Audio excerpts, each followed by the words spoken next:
And let us get on with nation building. I think these are good qualities, and we will support that. Would you contradict me if I tell you that we have got here not by suppressing or pretending that race differences, language differences, culture differences do not exist, but that they can coexist without the majority obliterating or oppressing the minority? That's how it's been done, Mr. Shah. Yes, agreed. Not by trying to make my friend Ahmad Mata and Siddiq Sanif Chinese or honorary Chinese, but by my accepting them as fellow Singaporeans with equal rights, entitled to equal respect. And when they feel differently and they want to eat separately from me, I respect that. That's how it's been done. Not by pretending it doesn't exist, but by accepting the fact that there are fundamental primeval differences and telling each other we have to live, put up with each other, accommodate, compromise, bargain, compromise again. That's how it's been done. And this is how I put to you, Mr. Chiang, not only your party, but all parties will be forced to go if you have team MPs. You have then to find accommodation, not just with Muhammad Jofri Mahmood, but with what he represents, what he wants, what he aspires for his community. That's the point. Well, I agree with you, Prime Minister. Well, thank you. Thank you. Mr. Chairman, here is a good time for us to see whether race is an important factor or not by looking at some actual situations. Could I ask for Table 2 to be distributed? Table 2 lists out the constituencies which were contested by Malay candidates in general elections from 1955 to 1984. You'll notice that way back in 1948, Encik Sadon bin Haji Juba stood in rural east, a predominantly Malay area. Now we look at the map showing the constituencies for 1955, where the Malay candidates contested. Would you recognize the constituencies contested in 1955 by Malay candidates? Sembawang, Ulu Bedok, Southern Islands. These were the three constituencies won by Malay candidates, and the majority population in these three constituencies were Malays. Changi, fourth constituency contested by a Malay candidate, but he lost. Now we move on to the next map, which showed where Malay candidates stood for election in 1959. UMNO candidates contested in Sembawang, Hamid bin Jumaat in Ulu Bedok, and Muhammad Siddiq in Southern Islands. Ulu Bedok, yes, Southern Islands.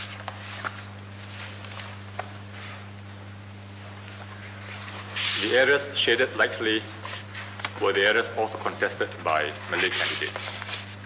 May I add that, right, because it's something I know.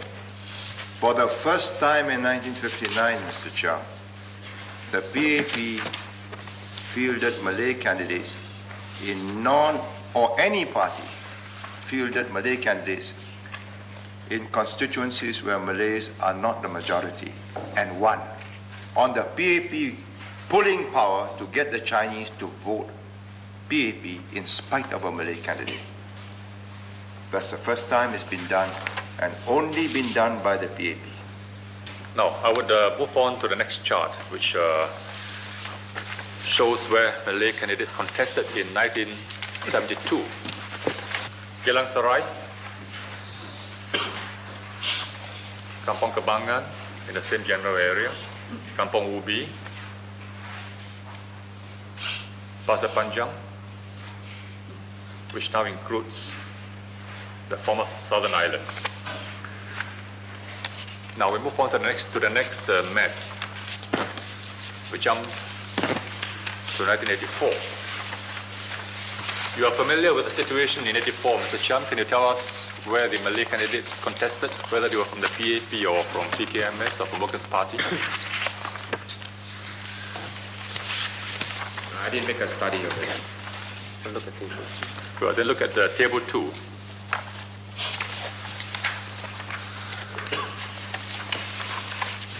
Brickworks, Eunos, Geylang Serai, Kampong Kembangan, Kampong Ubi, Kolam Air, Pasir Panjang, Siglap, Tanah Merah,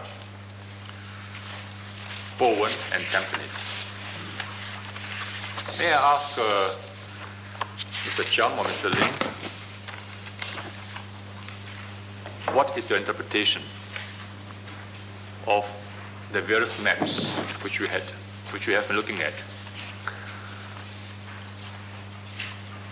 On surface, it would appear that, with the resettlement and the drop in the Malay population, it would appear that the Malay candidates stand lesser chance in the non-Malay constituencies. It would appear on the face of it that, that because of resettlement, the one-time Malay majority has now become a Malay minority. Quite right. It has more or less diminished their chances of success at these constituencies. Right. So how did they set out to maximize their chances of success? Where did they stand? Geylang Serai, Kampong Kembangan, Kampong Ubi. No, as I said, I believe this problem can be overcome if you can find a good candidate. We are trying to go by the evidence shown, because you have stated very clearly that there's no evidence of race playing a part in politics. I'm trying to prove to you that race is a primeval force. You may disagree on the percentage of weightage before the voter decides on the candidate. But from the choice of the candidates themselves, doesn't it tell us something? That racial composition of a constituency plays a part in where the candidates want to stand. Yes. I think there's no denial in this respect. Does Mr. Chiam agree with Mr. Ling? Do you agree with Mr. Ling? Yes. Race Thank you. is a factor to be considered in elections. Yes. In the afternoon, the discussions continued on voters exercising their preferences for a candidate of their own race. Mr. Prime Minister, we agree, Mr. Chairman, that we do have this problem, but are we taking the right solutions? This is what we are trying to say. Have you a better solution? You know that there is a problem. Tell us what your solution is. Possibly, the ruling party should get the prerogative. If you feel a Malay candidate in certain constituencies, you must make it a rule or an unwritten rule that the opposition must also feel the minority candidate. So the ruling party has got... Thank you. Thank you. So the ruling party has got the prerogative. Whoever forms the government, he should have the say. Where I want to field the Malay candidate. I understand you now. Therefore, if we field the Malay in Kampong Kembangan, only Malays can contest in Kampong Kembangan. Not necessarily only Kampong Kembangan. Just by way of example. Yes. Right. Now, we may be able to get your party to agree, but we may not be able to get the SUF to agree, or the Workers' Party. Therefore, we'll have to pass that into the law. Right? That would be very undemocratic, would it? I think that it is you better. allow the PAP to decide which constituencies it will field Malays, and only Malays. Now, let's assume we pass that into law. Right? We reserve. 9 seats where we have Malays, only Malays, where we have Malay MPs, only Malays can stand. I'm telling you, as Secretary General of the PAP, who has fielded candidates for all seats in 7 general elections since 1959. 59, 84, 7 general elections, and I had to decide where to put Malays. The first breakthrough came in 59, where we won several seats with substantial Malay minorities. And depending on the pull of the PAP, got Chinese votes to support them, and we won. Now, by the 1970s, when the riots, by the late 70s, 1976, when the communal riots were fading in the memory and the younger generation grew up, I had 3 feedbacks. PAP branch secretary, Community Center Management Committee, Citizens Consultative Committee. There are 3 different feedbacks. I arranged it. 1 is my party, 2 the government. 1 through the PA, People's Association, another through PMO, Consultative Committees. They asked me, please next time, give us a Chinese candidate. This chap can't get on with our Chinese grassroots. So, several of them, including Sharai Tadin, I had to move them at the next elections. Sometimes, after moving them, within 1 year of the new constituency, having a new MP, I get the same request. Please, next time, can we have a Chinese candidate? Because this is very difficult.